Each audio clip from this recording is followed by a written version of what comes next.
Es tiempo de abrir la Biblia juntos, de conectarnos con su palabra y de andar en el camino. Muy buenos días tengan todos, es un privilegio estar aquí, así como lo han dicho también anteriormente. Mi nombre es David López Salgado y esta mañana estamos continuando con la serie de predicaciones de Jesús en los Evangelios. Y nos quedamos en esa progresión en la cual Jesús venía haciendo esos atisbos de apariciones, los momentos en los cuales Juan mencionaba la importancia crucial de este nuevo Cordero, el verdadero Cordero que se había aparecido. Y los discípulos de Juan seguramente cuando lo escucharon en ese momento, cuando Jesús es bautizado, se habrán sentido extrañados. Hoy vamos a ver qué es lo que ocurre con la vida de esos discípulos y de qué manera la palabra del Señor también nos plantea un desafío para nosotros de igual manera. Vamos a iniciar entregando este tiempo en las manos del Señor. Padre, gracias te damos esta mañana porque nos permites abrir tu palabra, estudiarla, ser desafiados por ella. Queremos pedir que por medio de ella tú nos animes, tú nos recuerdes de que esta es tu historia, Señor, no la nuestra. Y de que en este proceso de servirte, de seguirte, debemos de llevar nuestras vidas constantemente a examen para poder responder la pregunta que le hiciste a los discípulos. ¿Qué buscan? Y poder responder a ti. Padre, encomendamos este tiempo en tus manos, en nombre de Cristo Jesús. Amén. Esta mañana vamos a estar basándonos en el pasaje en Juan, el primer capítulo. Estaremos viendo los versículos 35 al 51 del capítulo 1, 35 al 51.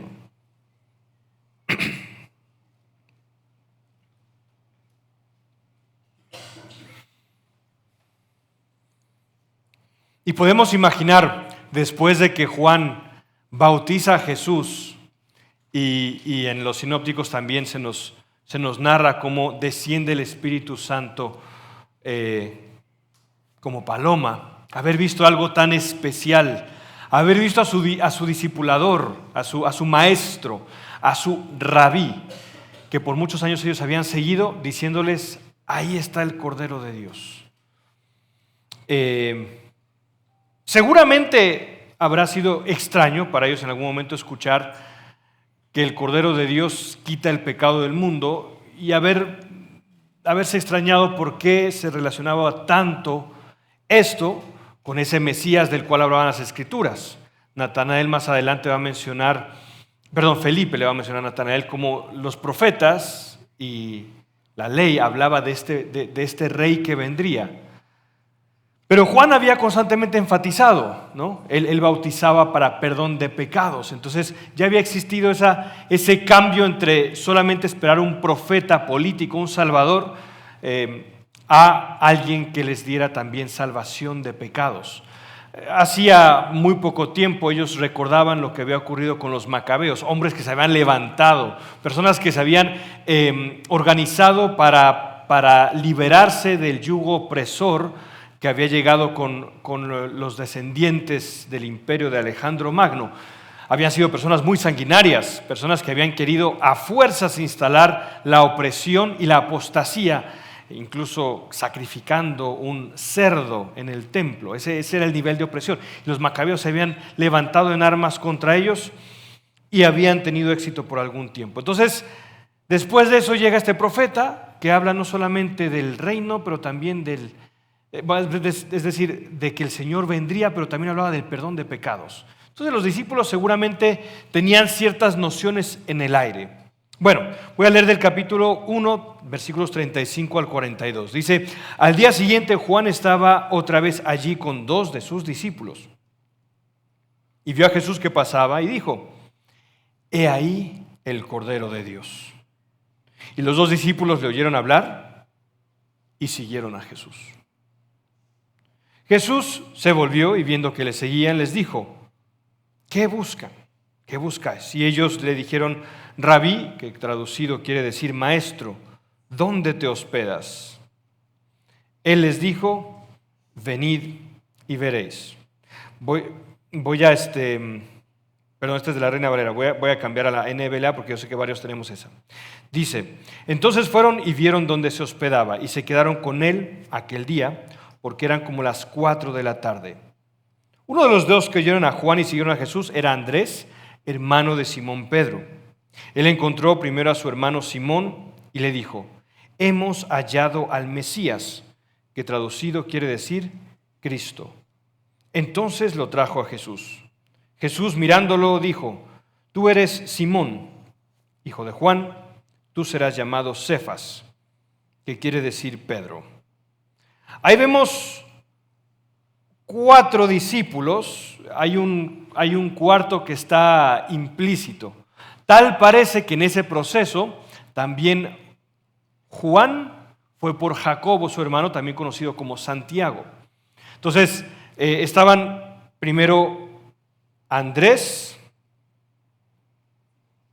y Juan. ¿Cómo lo sabemos? Bueno, dice los dos discípulos, y después de que ellos van con Jesús, dice en el 40, uno de los dos que oyeron a Juan y siguieron era Andrés. ¿Y quién era el otro? Bueno, suponemos que es el autor del Evangelio, en este caso el discípulo Juan. Entonces Juan y Andrés estaban con Juan el Bautista. Ahora imaginemos, Juan y Andrés están con Juan el Bautista, su discipulador, su maestro. Habían presenciado lo que vemos en lo que se narra anteriormente en el capítulo. ¿Y qué había pasado? Habían visto descender el Espíritu Santo. Habían dicho: ahí está el Cordero que quita el pecado del mundo. Y de pronto se levantan al día siguiente y dicen: bueno, wow, el Cordero de Dios, qué bonito. Bueno, siguieron el día siguiente con su discipulador Juan. Tal parece que hay momentos en los que el Señor obra cosas portentosas y uno es como: wow, qué bonito. Ya está ahí. El día siguiente nos levantamos y todavía no termina de caer en mente lo que estamos experimentando. Algo así habrá pasado con ellos. No fueron y siguieron inmediatamente a Jesús. Al día siguiente llegan con su rabí, con su maestro Juan, y Juan les vuelve a señalar. Al día siguiente les dice: miren, ahí está. He ahí. Esa expresión era como: observen, miren, presten atención. Ahí está el Cordero de Dios. Y parece que en ese momento los dos discípulos dijeron: ok, hay que seguir a este Cordero de Dios. No hay indicios de que Juan les haya dicho: señores, ahora síganlo a él. Fue algo natural. Pero también llama la atención la actitud de Juan. Recordarán el pasaje cuando Juan dice: es necesario que él crezca y yo mengüe. Jesús, no tenemos acá una explicación clara de que Jesús le haya dicho a Juan: mira, Juan, ahora yo me quedo con tus discípulos, ¿vale? Has hecho un buen trabajo con este grupo de discípulos, ahora me siguen a mí. Jesús le pidió eso, no tenemos indicios y no habría sentido de este pasaje si eso hubiera ocurrido. ¿Y qué es lo que hace Juan? Es su historia, no la mía. Ahí está, síganlo. Yo me pongo en los zapatos de Juan y después de haber pasado un buen tiempo con ellos, haberles discipulado, haberles dado seguimiento, pensémoslo, por muchos años, que de pronto pasase esa transición. ¿Cuántas veces nosotros, al dar seguimiento a algunas personas, nos hemos sentido dispuestos a decirle: mira, ya estuvo?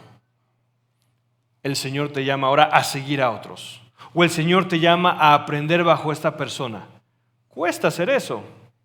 Cuesta hacer eso. Nada más con el hecho de pensar de que para muchas personas el sentirnos necesitados y valiosos por tener un grupo de discípulos hace una acción así bastante difícil. Pero bueno, podemos ver en los indicios que Juan era diferente. Juan tenía clara que no era su historia sino la de Jesús. ¿Y qué tenemos entonces? Bueno, Andrés va con su hermano Pedro. ¿Y qué es lo que hace? Traerlo a Jesús. En todo este proceso va a haber una palabra que se va a repetir constantemente: el buscar y hallar. Esto nos recuerda la famosa parábola, ¿no?, de Jesús, el que busca la oveja perdida. En todo este pasaje, vamos a leer más adelante del 43 al 51, vamos a encontrar tres veces y una cuarta que lo podríamos llamar, indicios de hallar y una de buscar. En el versículo 38, Jesús les pregunta a los discípulos ¿qué buscan? Y en el 41 vamos a ver a Simón siendo hallado por su hermano Andrés. En el 43 vamos a ver a Jesús encontrando a Felipe. En el 45, Felipe encontrando a Natanael. ¿Y qué le dice? Hemos hallado. Buscar. ¿Qué buscamos? Parece que el concepto de buscar y encontrar es algo interesante en este pasaje. Y la primera vez, y de los primeros momentos en este pasaje donde este concepto aparece, es el versículo 38. Y en el versículo 38 la pregunta de Jesús parece chocante. No les pregunta a quién buscan, no les pregunta en qué les puedo servir, les pregunta qué buscan. Y este pasaje lo vamos a estudiar con dos preguntas. La primera pregunta que nos vamos a hacer va a ser precisamente esa: ¿qué buscan? En el primer pasaje del 1 al 42 intentaremos responder esa pregunta. ¿Qué buscan? Vamos a ver que en toda esta sección Jesús nos invita a algo. Jesús nos llama a una misión particular que requiere un seguimiento incondicional personal. Ese va a ser el concepto central. Una misión particular que requiere un seguimiento incondicional personal. Esa segunda parte, un seguimiento incondicional personal, posiblemente sea el concepto que engloba esta primera parte, un seguimiento incondicional personal. Y son tres conceptos lo que creo que podemos observar. El primero ya lo mencioné, lo hemos ejemplificado en uno de los actores de esta historia. En esta historia vamos a tener varios actores. Está Juan el Bautista, está Jesús, está Andrés, está Juan, aunque no se menciona, pero sabemos que él estaba presente, que él fue testigo ocular de esto. Está Santiago, Jacobo, el hermano de Juan, que no se menciona, pero podemos pensar que también es parte de la historia, aunque no se relata. Y está Felipe y Natanael. Hay 7 actores en esta historia. Y el primer actor que tenemos es Juan el Bautista. ¿Y cuál es la misión que tiene Juan el Bautista? ¿De qué manera él muestra ese seguimiento incondicional? Ese seguimiento implicó la muerte a sí mismo, la aparente muerte a su ministerio. Había trabajado por mucho tiempo predicando esa llegada del Cordero y de pronto se hace a un lado. Eso fue una tarea difícil para Juan. Y en las Escrituras posteriormente vemos a Juan mandando a alguien. Juan es encerrado en la cárcel y en la cárcel le empiezan a venir las dudas y Juan les dice: oigan, vayan y pregunten si es él o hay que esperar a alguien más. Fue una tarea difícil para Juan hacerse a un lado, pero lo hizo. El seguimiento implica una muerte a mí mismo. En toda esta historia de los discípulos, Señor llamando a sus discípulos y llamando como una nación, llamando como un grupo de personas a hacer luz a una nación, Podríamos abordar el pasaje desde un desafío tradicional. ¿Cuál sería ese desafío tradicional? Hermano, hermana, Dios te ha llamado a hacer cosas grandes en su nombre. ¿Es bíblico eso? Totalmente, claro que es bíblico. El problema es, ¿qué es eso grande? ¿Cuál es la grandeza en nuestros ojos humanos?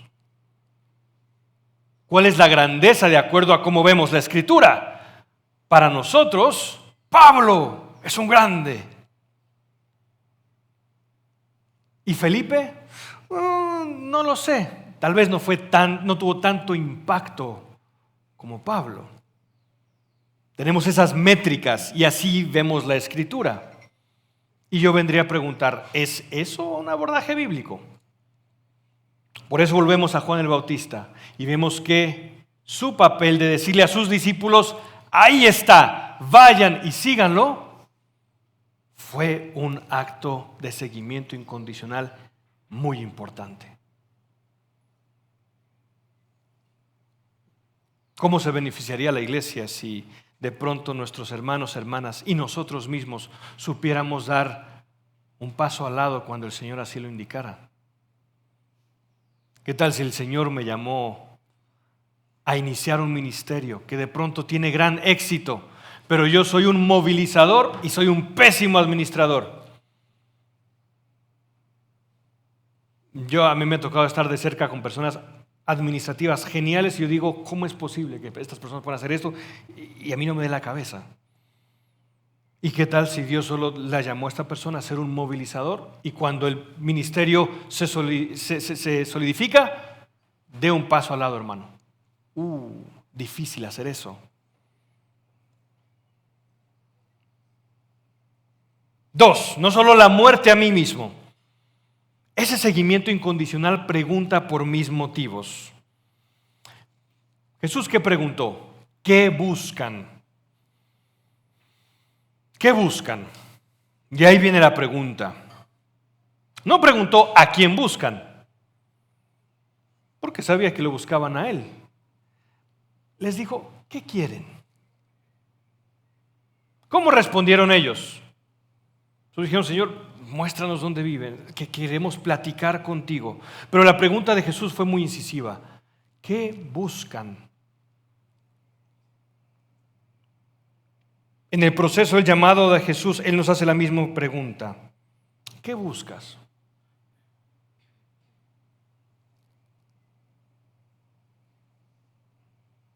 Saben, hermanos, a veces pensamos que sabemos qué es lo que buscamos. Buscamos al Señor. Yo busco la gloria de Dios. ¿En serio? ¿Cuántas veces los discípulos, Señor, solo tú tienes palabras de vida? ¿Y qué dijo el tiempo? Eso se escuchaba bonito, pero puede que no siempre era cierto. Tal vez algunos buscamos influencia, poder, reconocimiento o salvar el pellejo. No quemarme del infierno.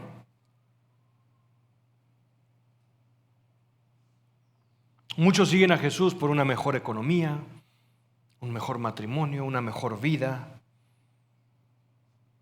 ¿Y quién nos salva de nuestra propia ceguera? ¿Quién nos salva de buscar al Señor solo por un beneficio personal? Porque mientras más llenos estamos de nosotros mismos, más ausencia de Dios hay. No, creo que lo he mencionado anteriormente, pero hay un escritor americano famoso, Mark Twain. Escribe un librito, una conversación entre un hombre mayor y un hombre joven. Y el hombre joven le quiere comprobar que los actos desinteresados existen. Y voy a tomarme 2 minutitos para explicar esta historia. Le dice, mira, hay personas que pueden hacer actos desinteresados y esos actos desinteresados son en sí mismos buenos. ¿Qué es un acto desinteresado? Está una persona en las vías del tren y de pronto ve a un niño correr a las vías del tren y se cae. Y de pronto ve a lo lejos al tren acercándose y sabe que tiene una única oportunidad de tirarse, agarrar al bebé y tirarlo de vuelta. Se tira a las vías del tren, logra sacarlo y a la hora de intentar regresar, ¡puf!, el tren acaba con su vida. Ese es un acto desinteresado. Y Mark Twain va a decirle, ¿sabes qué? No es tan desinteresado como parece. En ese momento tienes dos opciones. Bueno, el otro día que lo comenté, alguien me dijo, hay una tercera. Ahorita le voy a contar cuál es la tercera. La primera es tú te tiras y salvas al niño. La segunda es te quedas afuera, te quedas al lado y no miras lo que, digamos, te volteas o escuchas o decides no salvar al niño. Me dijo alguien, la tercera es que los dos se mueren. Te tiras y no lo logras salvar. Bueno, puede ser. Pero solo habrían dos.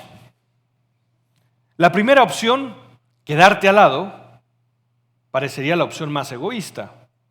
Quiero salvar mi vida. Pero ¿qué pasa si yo salvo la vida del bebé? Voy a morir. ¿Cómo se sentirá mi familia de mí? ¿En cuál de los dos escenarios habrán tenido más respeto y admiración a mi vida? ¿Si no lo salvo o si lo salvo y me muero?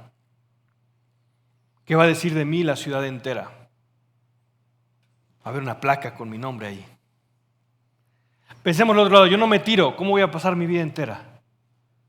Voy a pasar sintiéndome culpable. Todas las noches voy a escuchar el sonido del tren y el cuerpo del niño golpeando al tren, sintiéndome un cobarde, miserable, un fracasado. ¿Qué opción me conviene más? Salvar al bebé. Pero en última instancia, ¿no es esa una decisión egoísta?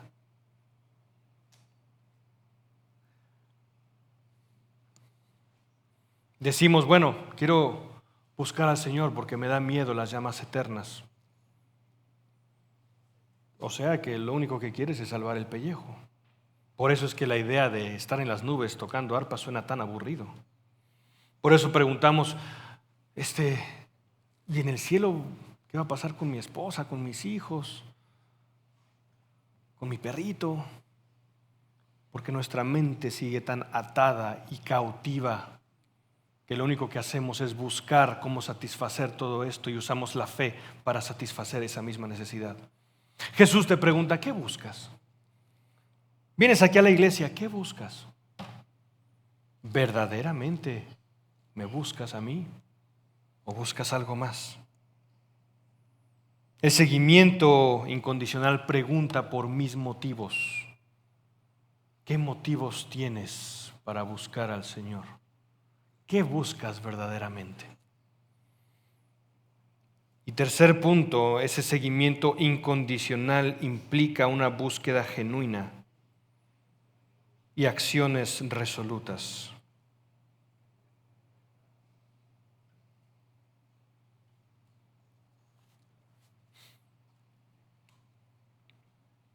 Los discípulos hicieron algo.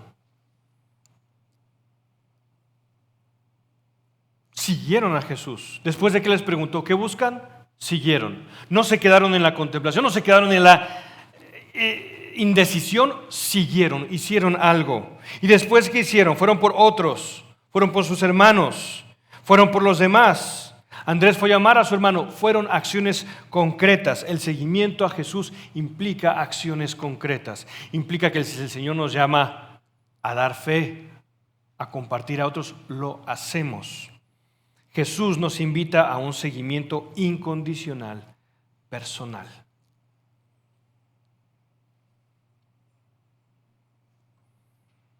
¿Qué buscas? ¿Qué buscamos? ¿Qué implica ese seguimiento? Como lo mencioné, 3 cosas. 1, la muerte a mí mismo. 2, la pregunta por mis motivos. Y 3, la búsqueda genuina y acciones resolutas. Ahora, hermanos, cuando menciono todo esto del por qué venir a Cristo, creo que lo correcto es tener en nosotros una acción diaria. Por eso se nos llama a morir a nosotros diariamente. Es el examinarnos constantemente, recordar aquella famosa oración, Señor Jesucristo, Hijo de Dios, ten piedad de mí, que soy pecador. Purifica mi mente, purifica mis intenciones. porque en muchos casos puede que lo que puedo estar buscando sea lo más orgulloso posible. Hace un tiempo hubo un caso muy cercano a mí de algo, de un asunto que ocasionó mucho dolor en una familia. Y yo lo platicamos con Sharon, yo le decía, no nos damos cuenta, pero el seguimiento a Jesús y el discipulado y el ministerio en muchos casos, cuando es mal llevado y mal entendido, es la acción moralmente más tentadora que hay. ¿A qué me refiero con eso? ¿Qué admiramos en las personas? Podemos admirar que tengan mucha influencia, mucho dinero, mucho poder político, mucho conocimiento. Pero en todas esas personas podemos ver mucho dinero, pero eso es independiente a su carácter como persona y a la admiración que le tengamos como persona. Puede que esa persona sea un operador político con mucha influencia. Sí, pero como persona, híjole, es terrible. Una persona muy rica, muy adinerada. Sí, admiramos eso. Pero su carácter y su forma de ser, su persona, ¿me explico? Todas esas esferas. ¿Qué pasa cuando admiramos a alguien en su cualidad personal, su ética? Persona de decir, yo soy un ejemplo, soy una persona ejemplar. Esa es una cuota de poder enorme, enorme. Incluso diría yo, más fuerte que las demás. Por eso, cuando estas personas en el ministerio están pasando por pecado, por dificultades, requiere el doble de valentía de decir, ¿sabes qué? Confieso, estoy en pecado. Es el doble de difícil. Es por ello que el seguimiento al Maestro puede conllevar una tentación enorme por esa admiración personal que otros nos pueden dar. Y ahí otra vez tenemos que llegar a la cruz y decir, Señor, purifica mis intenciones. Señor, soy pecador. Sálvame de esas mismas motivaciones egoístas. El Señor nos dice esta mañana, ¿qué buscas? ¿Qué buscas aquí? ¿Verdaderamente buscas a Jesús?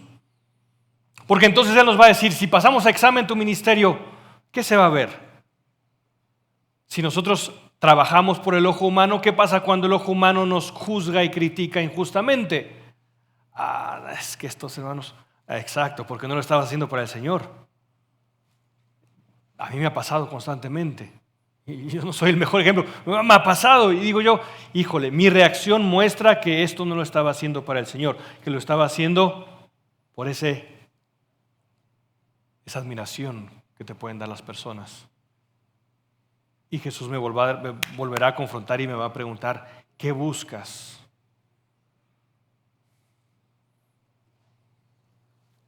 ¿Qué buscas? La segunda parte de este pasaje se resume en la pregunta, ¿cómo es que me conoces?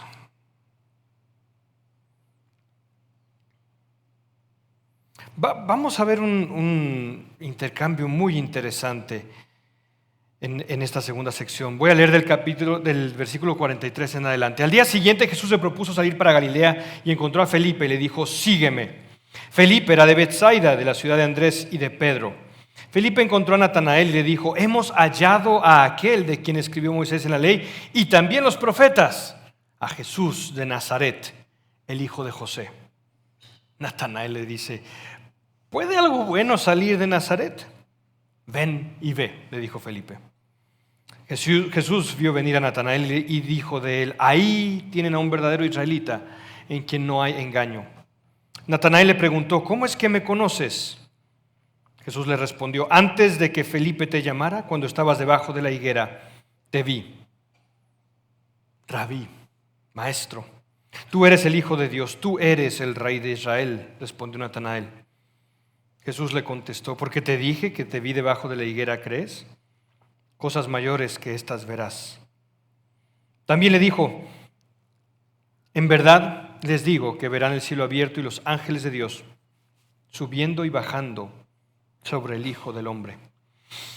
Aquí hay una historia paralela que se está describiendo, es la historia de Jacob. Hay dos menciones a la historia de Jacob. La última parte, vemos una referencia clara cuando Jacob duerme, se reposa sobre una piedra y se le aparece en visión esa escalera y los ángeles van subiendo y bajando. La otra es sobre el engaño.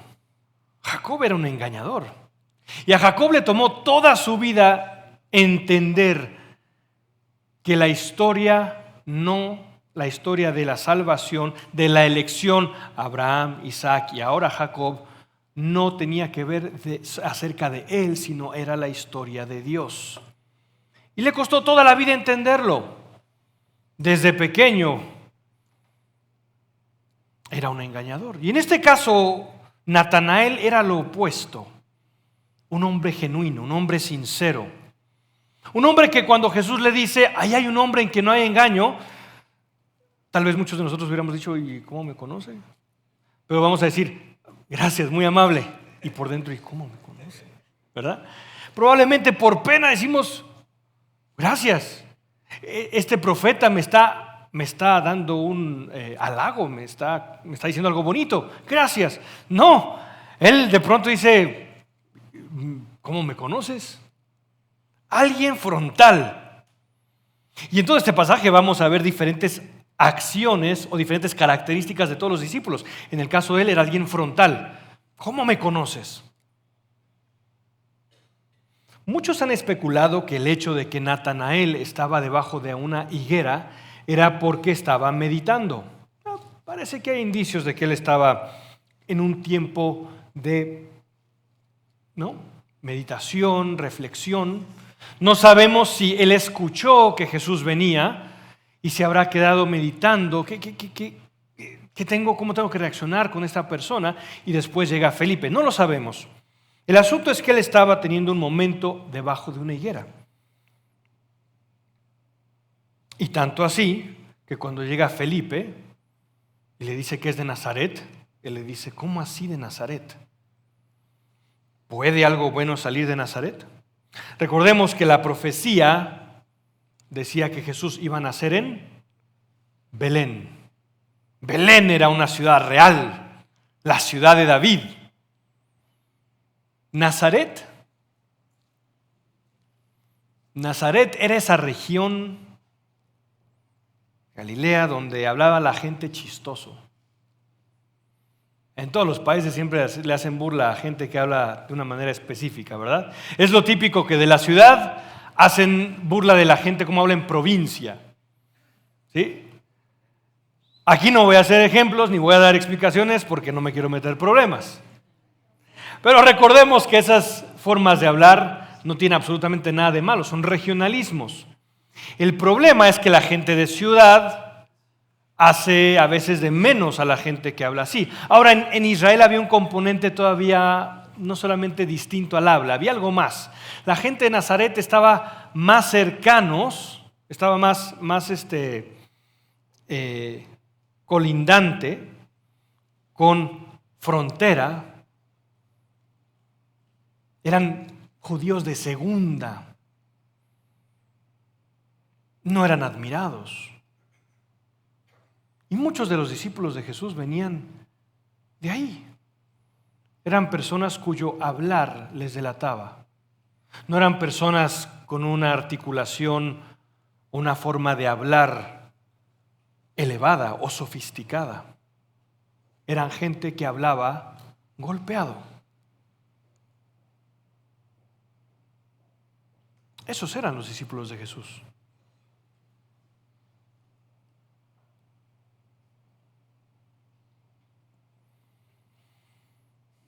¿Qué nos indica esto? Primero, nos recuerda que la misión, el sígueme, no depende de ser griego, hebreo, galileo o de Judea. Los discípulos de Jesús encontramos puros nombres hebreos, menos dos: Andrés y Felipe. Eran nombres griegos. No sabemos si sus padres eran amantes de lo griego. De pronto, en lugar de ponerle Juan, le pusieron John. No sabemos. Pero les pusieron nombres griegos. No tenemos indicios de que ellos eran griegos, pero sí eran hebreos con nombre griego. Algunos galileos, otros de Judea. La misión de Dios no dependía de ser griego, hebreo, galileo o de Judea. Esa misión es para cada uno de nosotros. Jesús nos invita a cumplir una misión específica y particular para cada uno de nosotros. Para el de Oriente, para el de Occidente, para el de la capital, para el de Amatitlán, para el de Villanueva, para el licenciado, para el albañil, para el arquitecto, para el cocinero, para la cocinera, para la maestra, para la abogada, para la ama de casa. Para cada uno de nosotros, el Señor tiene una misión crucial e importante. 2, esa misión implica una particularidad. Una particularidad. Si vemos solo las personas que participaron ahí, hay cosas interesantes de cada uno. Felipe es el que en Juan 6:5, cuando Jesús se topa la multitud, les dice: Maestro, ¿dónde compraremos pan? Tal parece que es alguien más práctico y racional. En Juan 14:8, Felipe es el que le dice: ¿sabes qué, Jesús? Recordemos, Felipe es el que ahorita está diciéndole: este es el Mesías de los profetas y la ley. Pues en Juan 14 es el que les pregunta: Jesús, ¿sabes qué? Muéstranos al Padre y nos basta. Si alguien bastante racional. Una pausa. ¿Qué hubiera hecho usted si fuese Jesús y supiera que alguien que ahorita le dice esto, en un ratito después iba a decirles: muéstranos al Padre y nos basta? ¿No? Eso es un bálsamo al corazón de cómo el Señor tiene esa paciencia y misericordia. Felipe. También tenemos a Juan, alguien apasionado e intenso, junto con su hermano Santiago, Jacobo, en Lucas 9:54. Señor, ¿quieres que mandemos fuego y que consuma a esta gente? Y Jesús dice: ¿ustedes no saben de qué espíritu son? Alguien también profundamente leal. Alguien muy contemplativo, muy teológico. Un Pedro impulsivo, espontáneo, emocionalmente intenso. Un líder natural. Valiente pero inconsistente. Apasionado, afectuoso, pero también profundamente transformable. Natanael, ya lo hablamos, honesto y transparente. Escéptico pero abierto. Reflexivo y espiritual. Capaz de reconocer la verdad.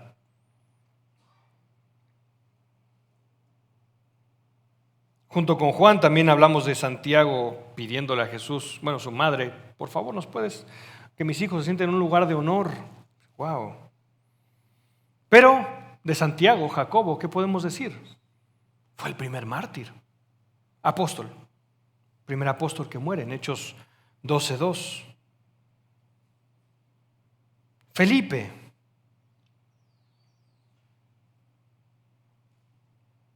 Andrés es el que trae a Pedro. Y en Juan 6, 8, 9, él es el que trae al niño. Aquí está el niño con los panes.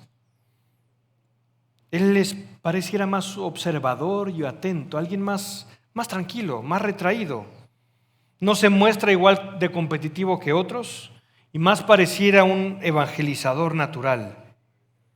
Cada uno de los discípulos tenía un carácter y una personalidad diferente. Cada uno de ellos tenía un rol especial que jugar.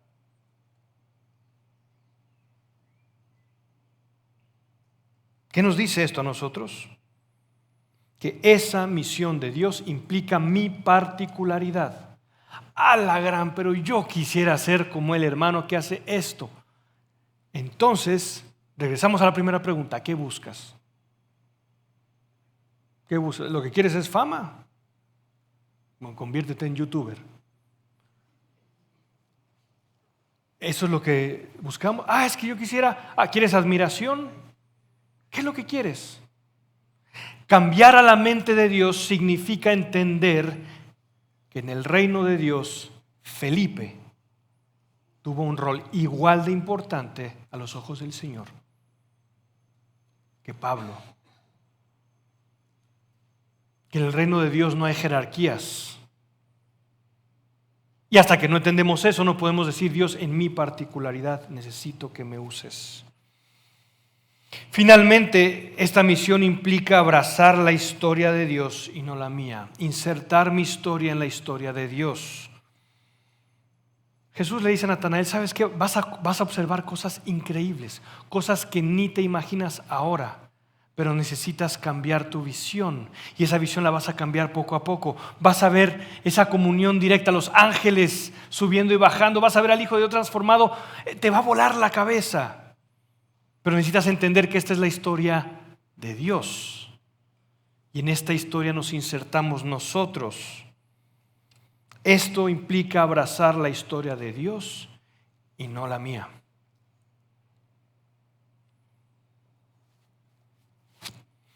¿Qué hubiera dicho o qué hubiera pensado Santiago si Dios le dice: bueno, tú vas a ser el primero que va a morir por mí? Posiblemente, si leemos a Pablo correctamente, Santiago hubiera dicho: sí, tendré el honor. Porque eso decía Pablo. Pablo decía: ojalá, a ver si Dios me considera digno de sufrir y morir por él. Su particularidad.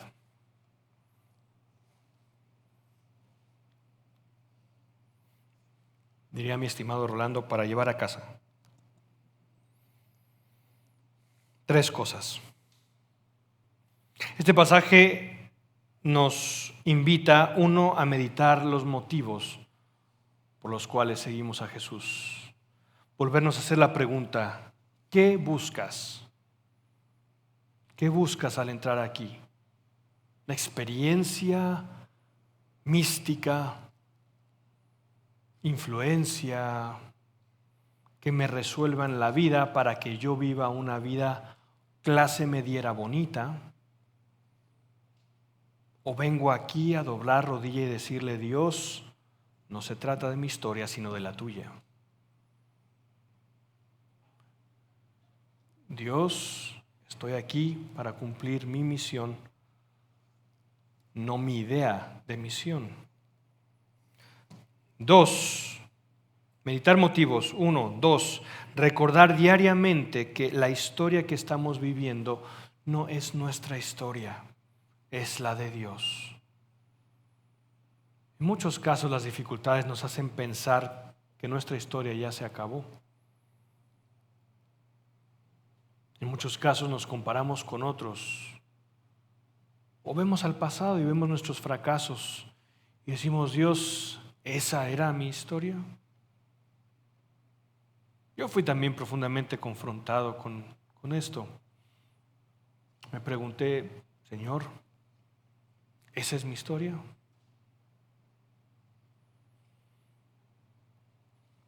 Pero en la mente de Dios, mi historia, como yo la imagino, no es la historia como Él la conoce. Es su historia. Y en su historia nunca entenderás a cuántas personas Él puede impactar por medio de tu vida. Hermanos, un ejemplo práctico de eso es un hombre llamado Casiodoro de Reina. Un hombre que tradujo la Biblia al español, que fue a la Ginebra de Calvino y no le gustó cómo Calvino luego terminó oprimiendo a otros protestantes y decidió escribir un panfleto en su contra, traducir un panfleto que habían puesto en su contra, lo persiguieron de aquí, de allá. Una persona que murió hasta con acusaciones de infamia y se murió sin mayor reconocimiento, con alguna pobreza. Y nunca se imaginó que la Biblia, que se traduciría para impactar América Latina, sería la Biblia Reina Valera. Alguien que vivió en la Reforma y que jamás imaginó que su traducción vendría a tener tanto impacto. Pero seguro que si él, habiendo pasado a la gloria, lo hubiera escuchado, hubiera dicho: yo solo hice mi misión. A mí no me tienen que admirar, es a él. Es su historia, no es la nuestra. Y finalmente, esa participación de la historia implica una participación como la de los discípulos. Inmediatamente ellos, después de platicar con Jesús, no sabemos, algunos dicen que fue cuando dice la hora, algunos interpretan que fue a las 10, otros dicen que fue a las 4. Lo que sabemos es que ellos pasaron tiempo con Jesús y luego van. Juan posiblemente a ir a hablar con su hermano Santiago, Andrés a hablar con Pedro, rápido. Jesús no fue a hablarle a Pedro, Jesús no fue a hablarle a Santiago. ¿Quién fue a hablar con ellos? Sus hermanos. Esa misión implica que nosotros tenemos un rol crucial de participar en esa misión. Ahí donde Dios te ha puesto, ahí necesitamos un Pedro, un Santiago, un Felipe, un Natanael. Ahí necesitamos una María, una Marta, las primeras discípulas de la resurrección, que van allá y son testigas. Necesitamos en cada uno de esos sitios personas dispuestas. Meditar motivos, recordar que es la historia de Dios y no la nuestra, y participar de esa misión como discípulos, compartiendo con otros. Oremos. Señor, gracias te damos esta mañana por este desafío que nos das en este pasaje. Esta confrontación que se nos hace con dos preguntas. ¿Qué buscamos? ¿Y cómo es que me conoces? Cuando Natanael hace esa pregunta, Señor, ¿cómo es que me conoces? Seguro que en su interior Jesús nada más sonreía. Y esa pregunta también la hacemos nosotros. Señor, ¿cómo es que me conoces? Y sabemos que de ti recibimos una sonrisa.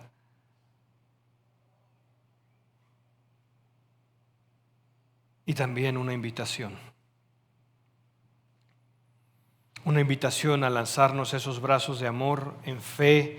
Esa fe que confía a pesar de las dificultades, esa fe que confía a pesar del silencio o de no ver que nuestra historia se desenvuelve como pensábamos que se desenvolvería. Pero recordando que esta es tu historia y no la nuestra.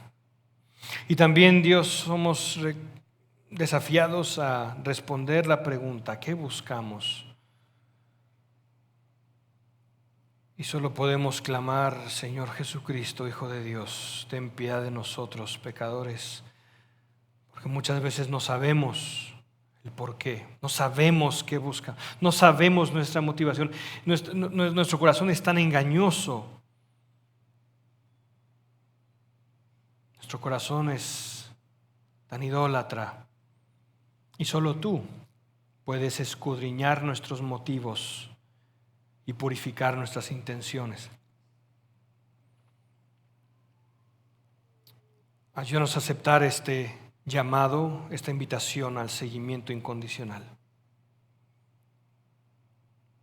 Por Cristo Jesús. Amén.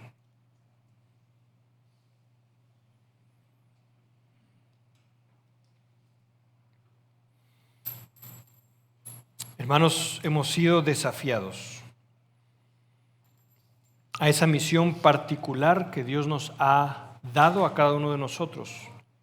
que requiere un seguimiento incondicional personal. Que el Señor nos permita llevar a cabo ese seguimiento. Que el Señor nos permita recordar que la razón por la cual estamos excede nuestra mente, pero que no es nuestra historia, es su historia.